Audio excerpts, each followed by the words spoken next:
Good evening everyone. पहा, rotational डायनॅमिक्सला पुढे continue करत आहोत आपण. सो रोटेशनल डायनॅमिक्स या चॅप्टर मध्ये आपण मोमेंट ऑफ इनर्शिया कसा कॅल्क्युलेट करायचा याच्याबद्दलचा स्टडी करत होतो. मोमेंट ऑफ इनर्शियाची कन्सेप्ट आपण लर्न केली. त्यानंतर आपण स्टडी करत होतो की वेगवेगळ्या जॉमेट्रिक शेप असणाऱ्या बॉडीज साठी मोमेंट ऑफ इनर्शिया कॅल्क्युलेट कसा करायचा. त्यामध्ये आपण एखादा ऑब्जेक्ट आहे आणि त्याच्या सेंटर ऑफ मास मधून पास होणारा ऍक्सिस आहे. फॉर एक्झाम्पल रिंगचं एक्झाम्पल घ्या, डिस्कचं घ्या किंवा सिलेंडरचं घ्या.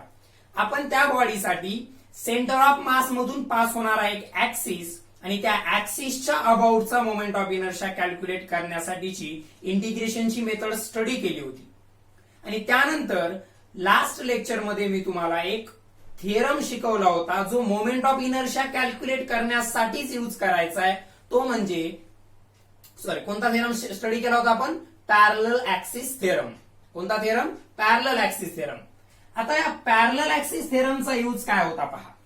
पॅरलल ऍक्सिस थिअरमचा यूज काय होता की समजा तुम्ही सेंटर ऑफ मास मधून पास होणाऱ्या ऍक्सिसच्या अबाउट, सेंटर ऑफ मास मधून पास होणाऱ्या ऍक्सिसच्या अबाउटचा जर मोमेंट ऑफ इनर्शिया कॅल्क्युलेट करू शकलात किंवा तो तुम्हाला माहित असेल तर तुम्ही त्याला पॅरलल असणाऱ्या ऍक्सिसच्या अबाउटचा मोमेंट ऑफ इनर्शिया या फॉर्म्युल्यानं कॅल्क्युलेट करू शकता. IC plus MH².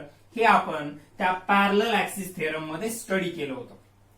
ठीक आहे, मी तुम्हाला सांगितलं होतं आपण 1 बाय 1 वेगवेगळ्या ऑब्जेक्ट साठीचे सेंटर ऑफ मास मधून पास होणाऱ्या ऍक्सिसच्या अबाउटचे मोमेंट ऑफ इनर्शिया आणि त्यानंतर त्याला पॅरलल असणारे जे काही ऍक्सिस असतील त्यांचे मोमेंट ऑफ इनर्शिया, त्या ऍक्सिसच्या अबाउटचे moment of inertia by using this parallel axis theorem study करणार आहोत. ठीक आहे, आपण रिंग आणि डिस्क बद्दलचा स्टडी केला होता. आज आपण आणखी एक वेगळ्या प्रकारची किंवा वेगळ्या शेपची बॉडी त्या ठिकाणी कन्सिडर करणार आहे.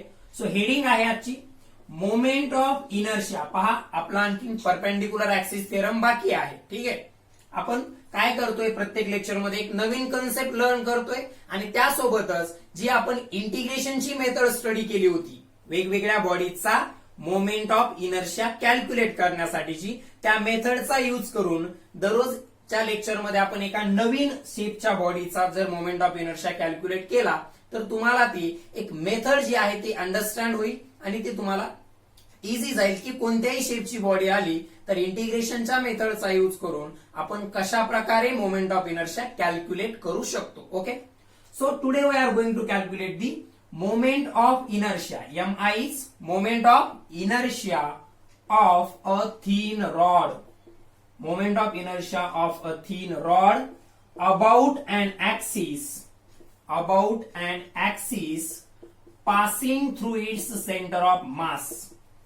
Passing through its center of mass and perpendicular to its length किंवा परपेंडिक्युलर टू इट्स लेंथ.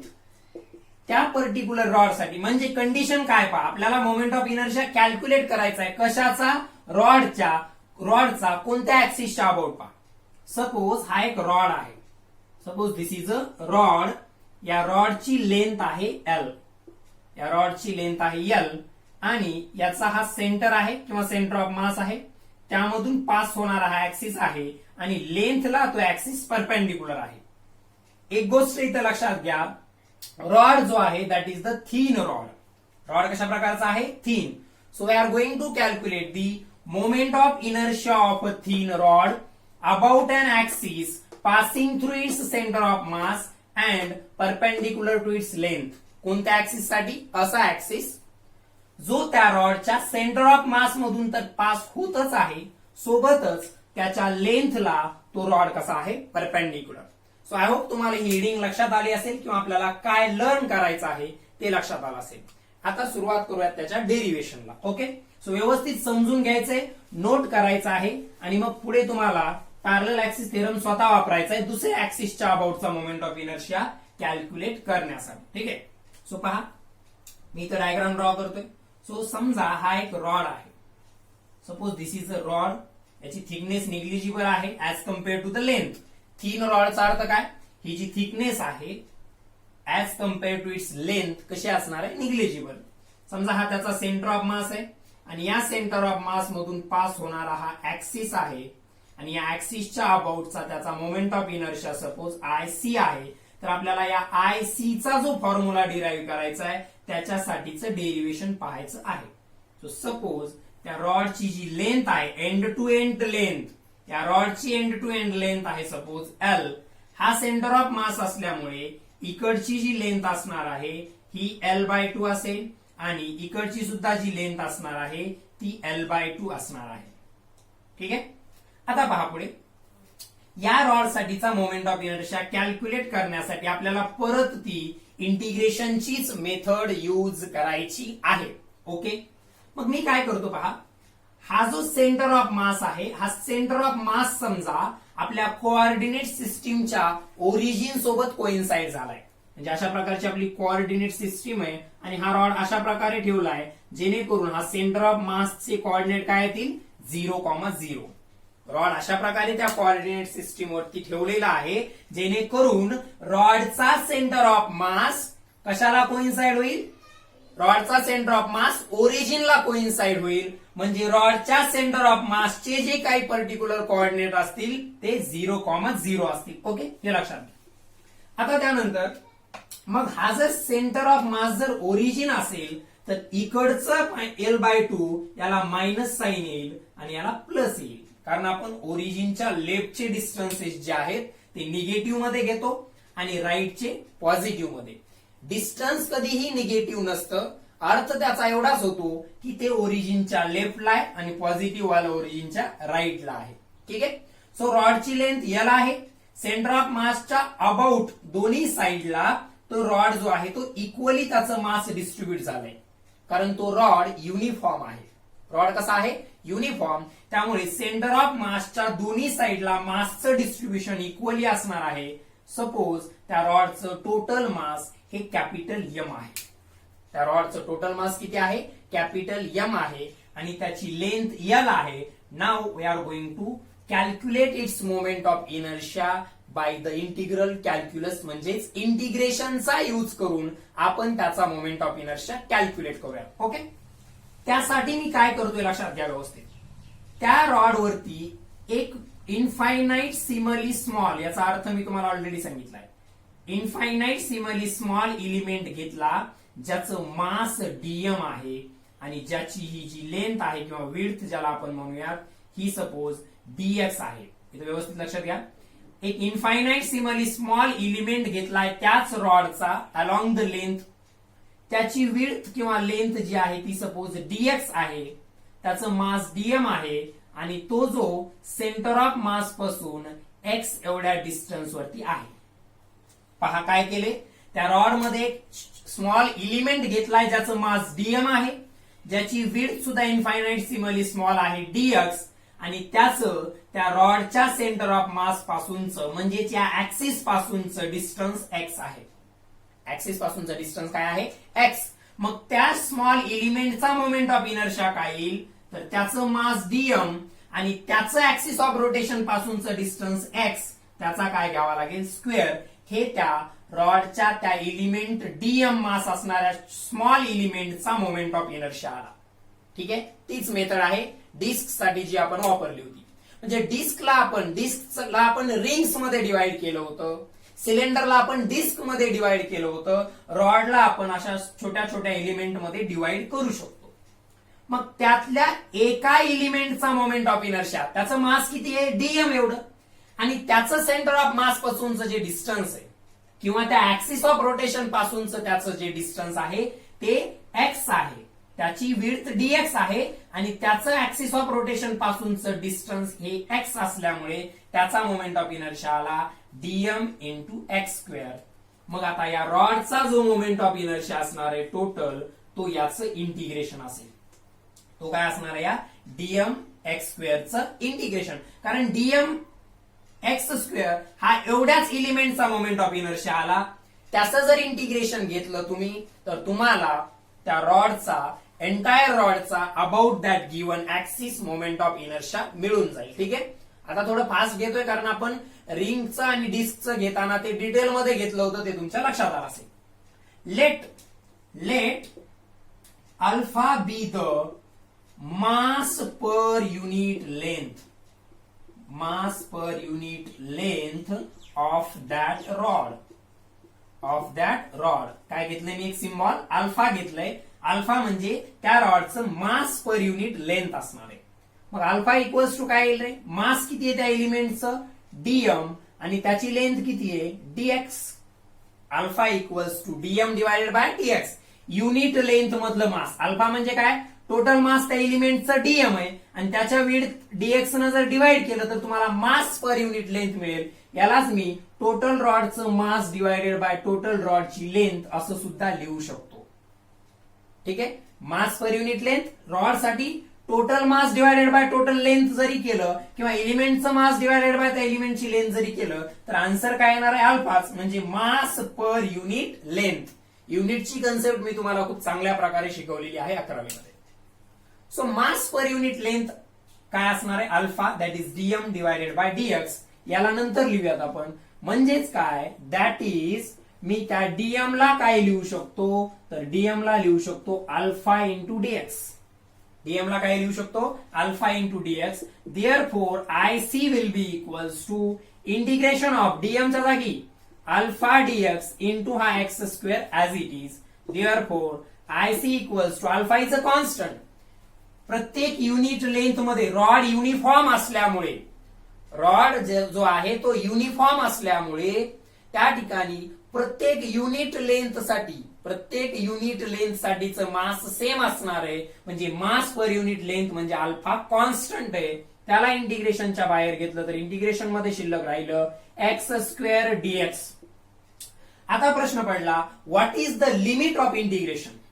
आता क्वेश्चन आपल्या समोर असा आहे what is the limit of integration. तर लोअर लिमिट जो आहे पहा, ओरिजिन पासून इकडे कुठपर्यंत आहे रॉड -L/2 पर्यंत आणि त्याच ओरिजिन पासून इकडे कुठपर्यंत आहे +L/2 पर्यंत. म्हणजे इंटिग्रेशनचे लिमिट आहेत -L/2 पासून +L/2 पर्यंत. ठीक आहे, म्हणजे लिमिट ऑफ इंटिग्रेशन थोडं खाली लिहितो. So this I C is equals to integration of within the limit -L/2 to +L/2.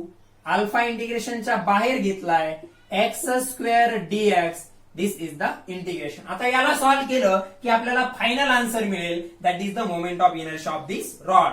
So I C is equals to हा alpha as it is x square dx म्हणजे x स्क्वेअरचं integration घ्यायचंय. That will B x cube divided by 3 within the limit -L/2 to +L/2.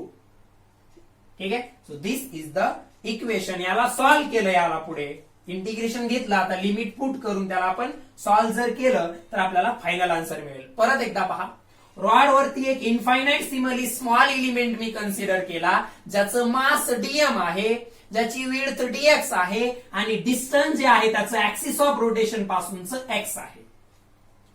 So तेवढ्या एलिमेंटचा moment of inertia जर घ्यायचा असेल तर तो डीएम इंटू एक्स स्क्वेअर येईल. Moment of inertia about and axis is equals to the mass concentrated at that point multiplied by square of distance from axis of rotation. So dm into x square will be the moment of inertia of this small element. आता total रॉडचा घ्यायचा असेल तर त्याला integral घ्यावं लागेल, त्याचं integration घ्यावे लागेल within the limit -L/2 to L/2. ओरिजिनच्या इकडे किती लेंथ पर्यंत मटेरियल आहे -L/2, इकडे किती लेंथ पर्यंत +L/2. म्हणजे इंटिग्रेशनचे लिमिट झाले -L/2 अँड +L/2.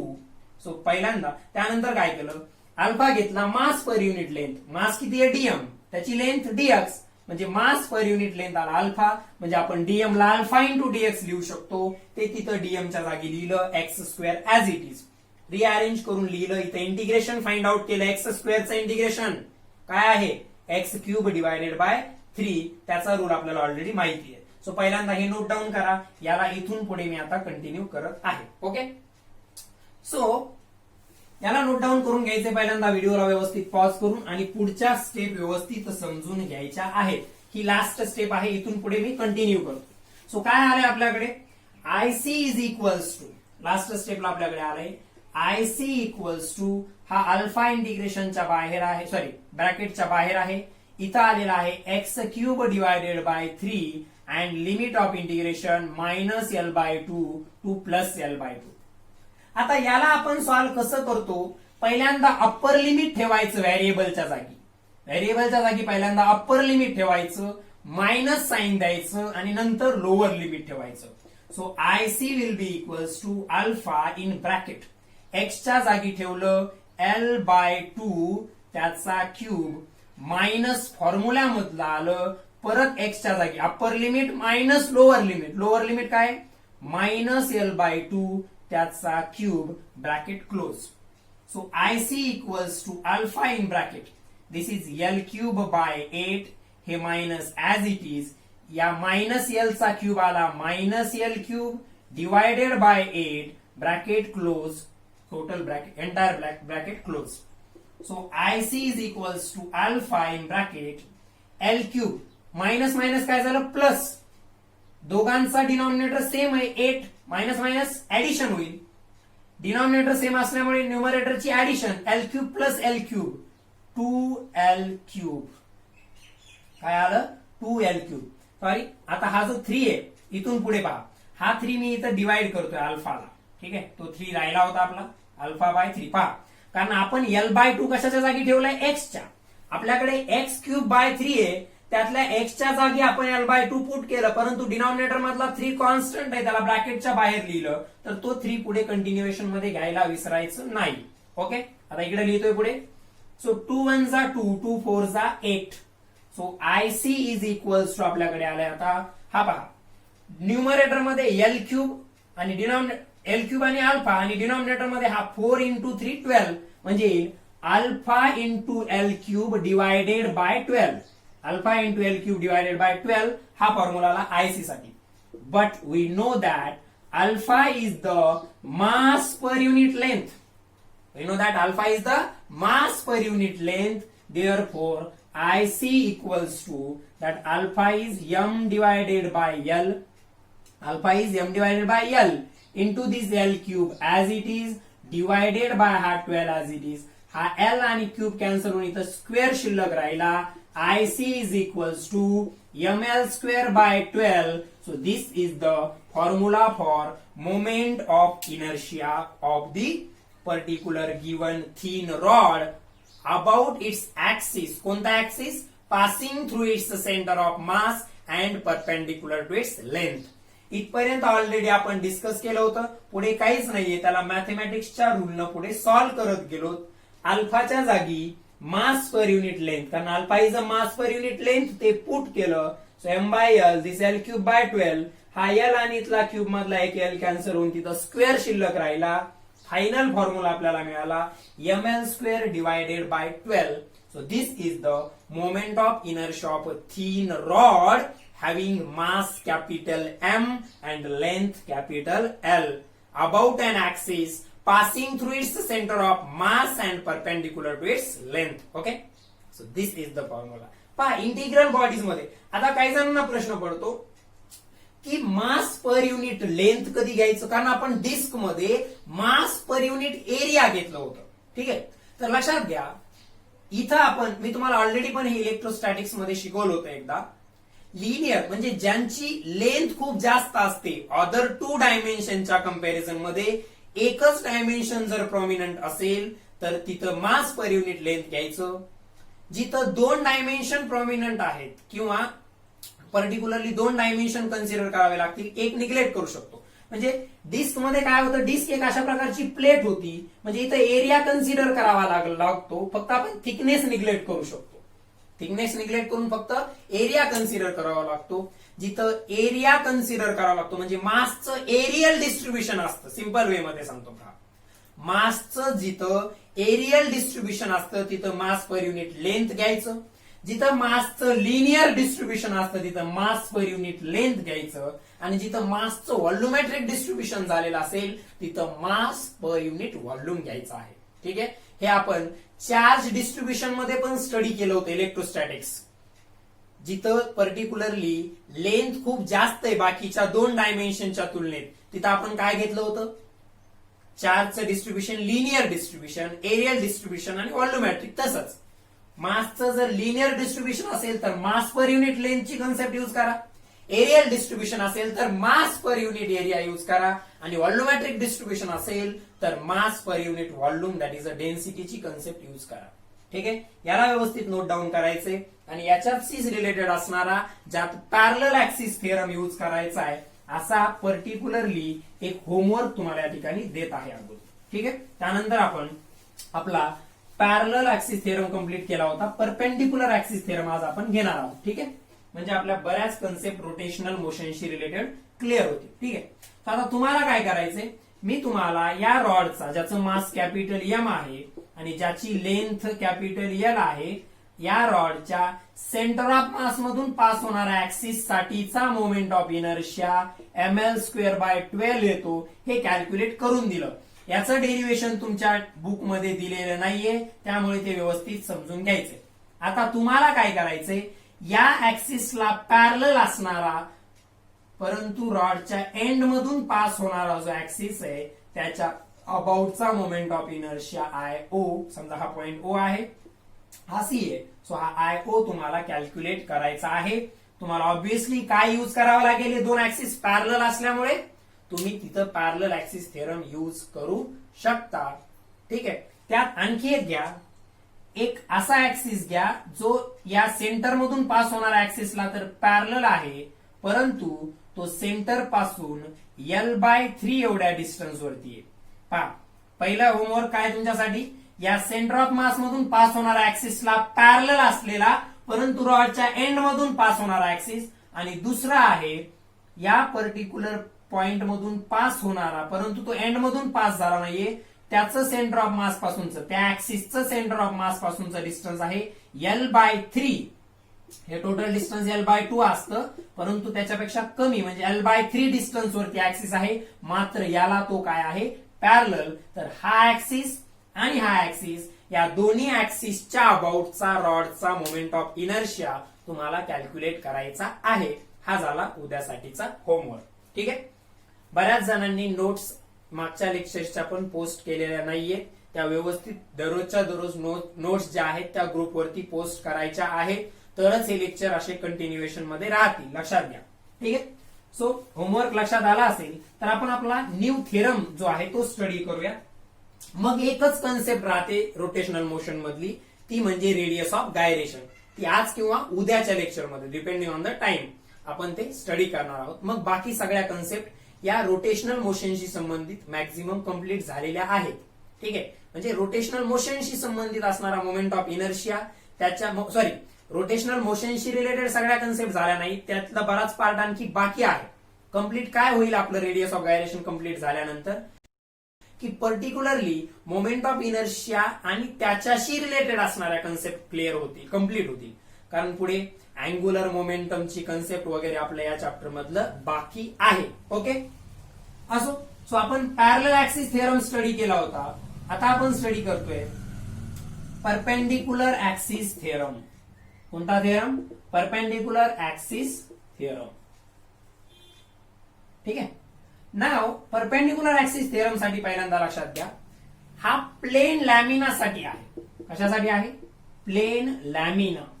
प्लेन लॅमिनाचा अर्थ काय होतो पहा, अशा प्रकारच्या बॉडीज ज्यांची जी थिकनेस आहे, समजा या बॉडीची ही थिकनेस आहे पर्टिक्युलरली, ठीक आहे, तर ही जी थिकनेस आहे या बॉडीची ही खूप कमी असणार आहे, या एरिया खूप जास्त आहे, हा त्याचा एरिया आहे. मात्र ही जी थिकनेस आहे ही खूप निग्लिजिबल असणार आहे, म्हणजे ही बॉडी या डायरेक्शन मध्ये एक्सटेंड झालेली नसावी.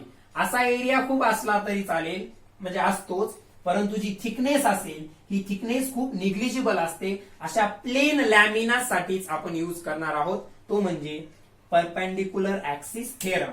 सो परपेंडिक्युलर ऍक्सिस थिअरम अशा प्लेन लॅमिना साठी काय सांगतो आपल्याला ते पहिल्यांदा आपण समजून घेऊया. लक्ष द्या. समोर तुम्हाला माहितीये 3 ऍक्सिस आपण 3 डायमेन्शनल मध्ये जेव्हा कन्सिडर करतो तेव्हा 3 ऍक्सिस आहेत आपल्याकडे, x, Y and Z. 3 axis कोणते, एक्स, वाय आणि झेड.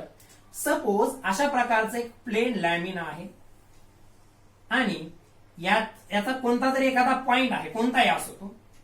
त्याऐवजी आपण घेऊयात पर्टिक्युलरली एक पॉइंट आहे सेंटर ऑफ मास मधून पास होणारा. समजा या बॉडीचा हा काय आहे, सपोज सेंटर ऑफ मास, आणि हा एक ऍक्सिस झाला त्यातून पास होणारा, ठीक आहे. त्यानंतर या डायरेक्शन मधला एक ऍक्सिस घेतला आणि या डायरेक्शन मधला 3 डायमेन्शनल तीन ऍक्सिस घेतोय आपण. हा समजा झेड ऍक्सिस आहे, हा समजा वाय ऍक्सिस आहे आणि हा समजा एक्स ऍक्सिस आहे. एक्स ऍक्सिस, वाय ऍक्सिस आणि झेड ऍक्सिस हे एकमेकांना अशा प्रकारे परपेंडिक्युलर आहे. एकमेकांना कसे ते mutually perpendicular. These 3 axes are mutually perpendicular to each other. आता त्यापैकी जो जड ऍक्सिस आहे हा सेंटर ऑफ मास मधून पास होत आहे. कुठून पास होत आहे? सेंटर ऑफ मास मधून पास होत आहे. परंतु तिन्ही सेंटर ऑफ मास मधून पास होत आहे. हा वाय सुद्धा सेंटर ऑफ मास मधून पास होतोय, एक्स सुद्धा सेंटर ऑफ मास मधून पास होतोय आणि झेड सुद्धा सेंटर ऑफ मास मधून पास होतोय. म्हणजे हे 3 ऍक्सिस जे आहेत हे 3 ऍक्सिस कॉन्करंट आहेत. कॉन्करंट म्हणजे सिंगल पॉइंट मधून पास होणारे, एकाच पॉइंट मधून पास होत आहेत. मात्र एक्स आणि वाय हे जे आहेत हे झेडच्या कंपॅरिझन मध्ये कशा प्रकारे वेगळे ते लक्षात घ्या. एक्स आणि वाय हे झेडच्या तुलनेत कशा प्रकारे वेगळे ते लक्षात घ्या. समजा हा एक्स आणि वाय ऍक्सिस आहे आणि हे जे फिंगर आहे माझं हा समजा झेड ऍक्सिस आहे. हे एक्स, हे वाय आणि हा फिंगर म्हणजे झेड ऍक्सिस आहे. तर इथे एक गोष्ट लक्षात घ्या, हे जे 2 ऍक्सिस आहेत एक्स आणि वाय हे त्या प्लेन लॅमिनाच्याच प्लेन मध्ये आहेत.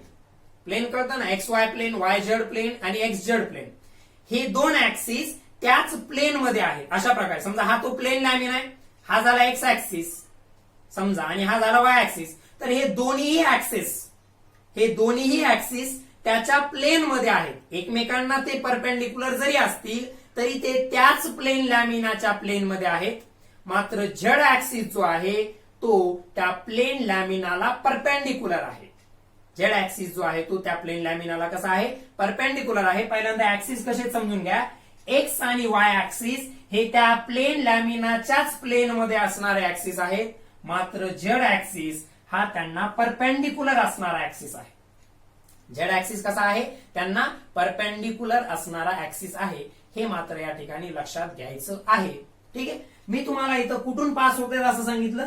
सेंटर ऑफ मास मधून. मला सांगायचं इथं या ठिकाणी हे आहे, हे 3 कॉन्करंट ऍक्सिस आहेत. कॉन्करंट म्हणजे एकाच पॉइंट मधून पास होणारे. मात्र त्यापैकी हे 2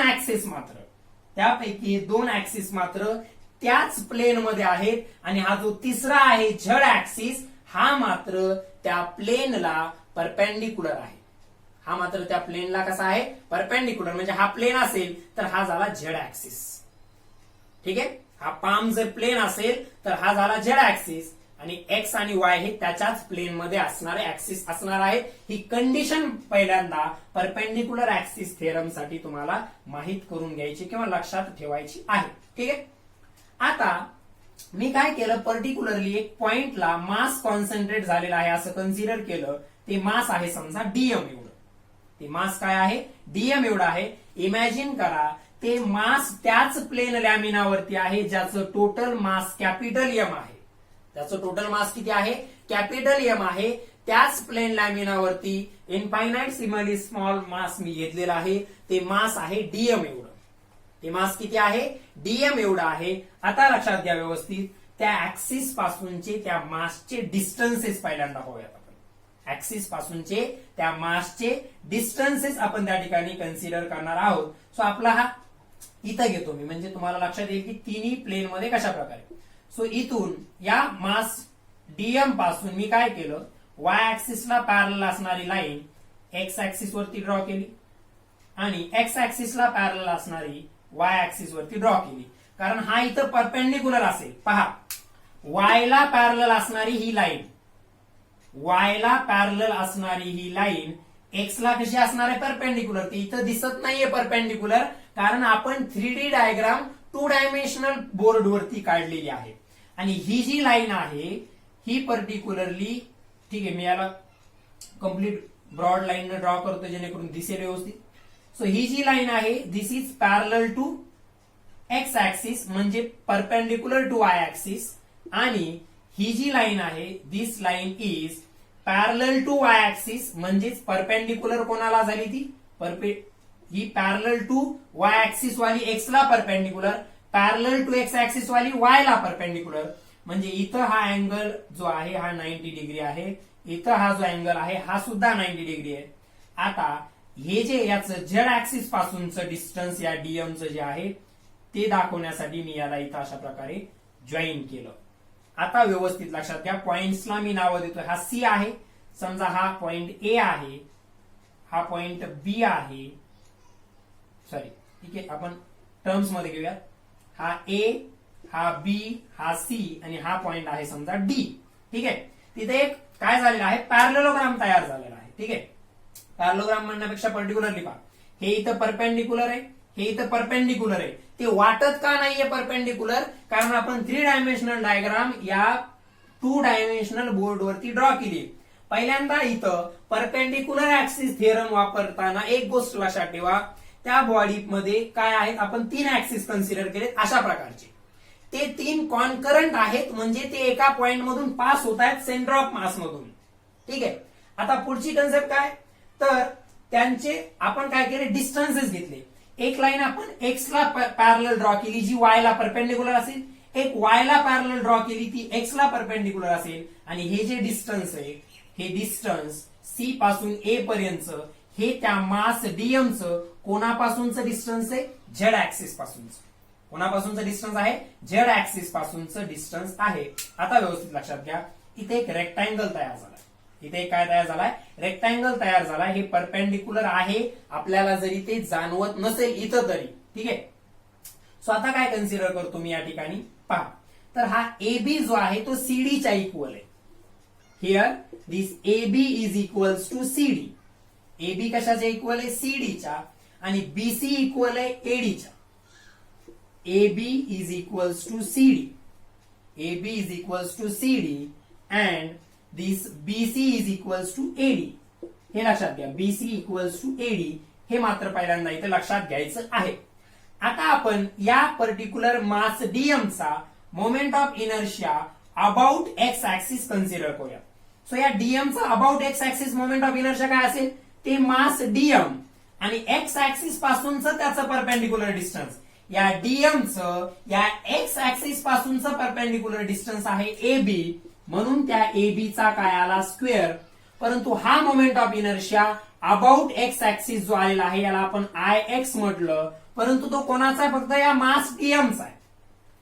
त्या बॉडीमध्ये असलेल्या मास डीएमचा about x axis moment of inertia काय असणार आहे, मास मल्टिप्लाइड बाय त्या ऍक्सिस पासूनचं त्याचं डिस्टन्स AB, त्याचा स्क्वेअर. मग या टोटल बॉडीचा about x axis moment of inertia पाहिजे असेल, या टोटल बॉडीचा about x axis moment of inertia पाहिजे असेल, तर तुम्हाला त्याचं इंटिग्रेशन घ्यावं लागेल, integration dm AB square. In the same way IY will be equals to integration of DM AD square.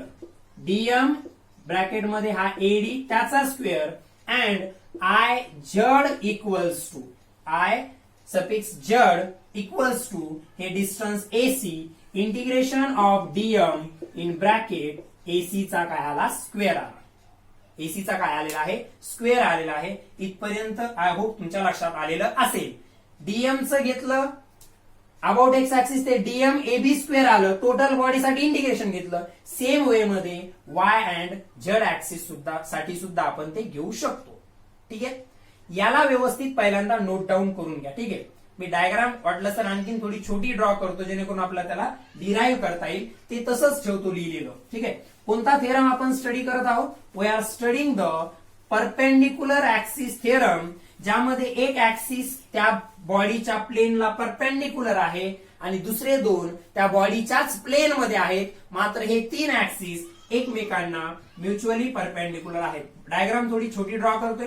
So हा झाला झेड ऍक्सिस, त्यानंतर हा झाला वाय ऍक्सिस, हा झाला झेड ऍक्सिस.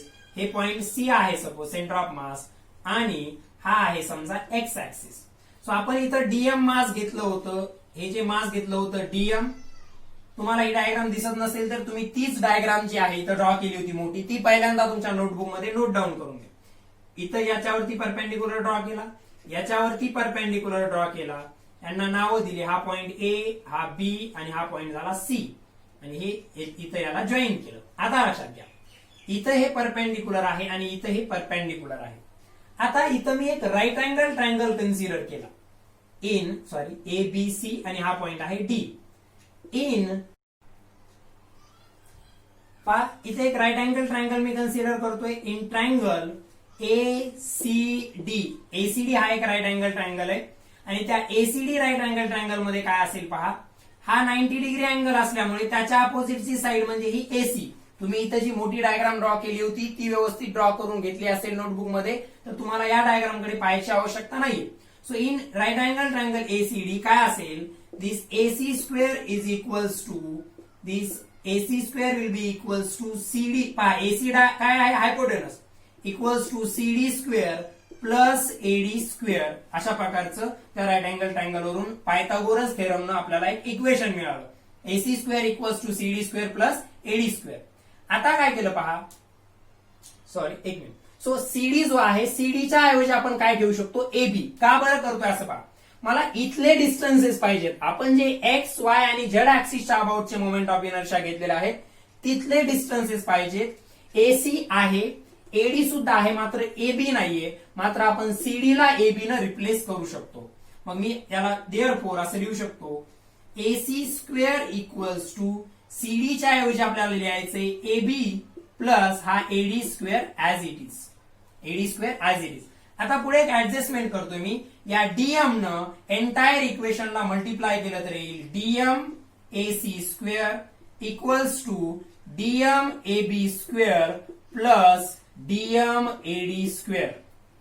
डीएम काय केलं, पायथागोरस थेरम जेव्हा आपण या ट्रायंगल मध्ये यूज केला तेव्हा आपल्याला मिळालं AC square equals to CD square plus AD square. आणि आपण सीडीच्या जागी काय पुट केलं, एबी, कारण आपला इथले डिस्टन्सेस रिक्वायर्ड होते. आता एंटायर इक्वेशनला या AC square equals to AB square plus AD स्क्वेअरला डीएम न मल्टिप्लाय करून मी सगळ्यांचं काय घेतो, इंटिग्रेशन. हे इंटिग्रेशन लक्षात घेतल्यानंतर तुमच्या लक्षात आलं असेल की हा जो डीएम एसी स्क्वेअर आहे तो म्हणजे आय झेड आहे इक्वल्स टू हा डीएम एबी स्क्वेअर म्हणजे आपला आय एक्स आहे आणि प्लस डीएम एडी स्क्वेअर म्हणजे हा आय वाय आहे. So this is the perpendicular axis theorem. हा काय झाला आपला परपेंडिक्युलर ऍक्सिस थेरम. काय आहे, एक प्लेन लॅमिन आहे, त्या प्लेन लॅमिनाच्या प्लेनला एक परपेंडिक्युलर ऍक्सिस ड्रॉ केला सेंटर ऑफ मास मधून आणि त्याच पॉइंट सेंटर ऑफ मास मधूनच पास होणारे दोन ऍक्सिस त्याच्याच प्लेन मध्ये आहेत. अशा प्रकारे एक्स आणि वाय हे त्याच्याच प्लेन मध्ये आहेत त्या बॉडीच्या आणि जो झेड ऍक्सिस आहे तो त्या प्लेनला कसा आहे, परपेंडिक्युलर आहे. अशा कंडिशन मध्ये त्या परपेंडिक्युलर ऍक्सिसच्या अबाउटचा मोमेंट ऑफ इनर्शिया हा त्या दोन ऍक्सिसच्या मोमेंट ऑफ इनर्शियाच्या ऍडिशनच्या इक्वल असेल. ठीक आहे. आणि हे तीन ऍक्सिस एकमेकांना कसे आहेत, म्युच्युअली परपेंडिक्युलर. तिघ एकमेकांना परपेंडिक्युलर आहेत म्हणजे म्युच्युअली परपेंडिक्युलर आहेत. मात्र त्यातले हे दोन त्या बॉडीच्या प्लेन मध्ये आहेत आणि हा त्या प्लेनला कसा आहे, परपेंडिक्युलर. तर हा झाला परपेंडिक्युलर ऍक्सिस थेरमचा formula I z equals to I x plus I y. I z equals to I x plus I y. पहा, आपण already parallel axis theorem study केला होता, त्याचे ऍप्लिकेशन्स पण पाहिले. त्यानंतर आपण वेगवेगळ्या टाईपच्या ज्या बॉडी आहेत, रिंग असेल, डिस्क असेल, सिलेंडर, आज स्टडी केलेलं रॉड असेल, यांच्यासाठीचा आपण सेंटर ऑफ मास मधून पास होणाऱ्या ऍक्सिसच्या अबाउटचा मोमेंट ऑफ इनर्शिया कसा कॅल्क्युलेट करायचा हे आपण मागच्या 2-3 लेक्चर मध्ये स्टडी केलेलं आहे. आज सुद्धा आपण त्यापैकीच एक बॉडी थिन रॉड साठी मोमेंट ऑफ इनर्शिया कसा कॅल्क्युलेट करायचा ते पाहिलं. पॅरलल ऍक्सिस थेरम आपण ऑलरेडी स्टडी केला होता, त्याचे ऍप्लिकेशन पण पाहिले. आज आपण जो स्टडी केलेला आहे हा परपेंडिक्युलर ऍक्सिस थेरम, त्यात लक्षात ठेवा I z equals to I x plus I y. हा जो आहे तो त्या प्लेनला परपेंडिक्युलर असणारा ऍक्सिस आहे आणि हे दोघं त्या प्लेन मध्येच असणारे ऍक्सिस आहेत. मात्र हे तीन ऍक्सिस एकमेकांना म्युच्युअली परपेंडिक्युलर आहेत. ओके, सो हा झाला परपेंडिक्युलर ऍक्सिस थेरम. आता आपल्या या चॅप्टर मधल्या आणखीन काही इम्पॉर्टंट कन्सेप्ट बाकी आहे, ज्यामध्ये रेडियस ऑफ गायरेशनची एक कन्सेप्ट आणि अँग्युलर मोमेंटम. जसं आपण लिनियर मोमेंटम पाहिलं होतं, मास इंटू व्हेलॉसिटी, तसंच या रोटेशनल मोशन मध्ये आपल्याला अँग्युलर मोमेंटमची कन्सेप्ट स्टडी करायची. आणि एक इम्पॉर्टंट कन्सेप्ट आपली बाकी आणखीन, ती म्हणजे रेडियस ऑफ गायरेशन. ते आपण नेक्स्ट लेक्चर्स मध्ये कम्प्लीट करूयात. ठीक आहे. सो आजचं लेक्चर आपण इथंच कन्क्लूड करत आहोत. सो आय होप आज शिकवलेलं थिन रॉड साठीचा त्याच्या सेंटर ऑफ मास मधून पास होणाऱ्या ऍक्सिसच्या अबाउटचा मोमेंट ऑफ इनर्शिया आणि हा परपेंडिक्युलर ऍक्सिस थेरम तुमच्या लक्षात आला असेल. ठीक आहे, ओके, थँक्यू.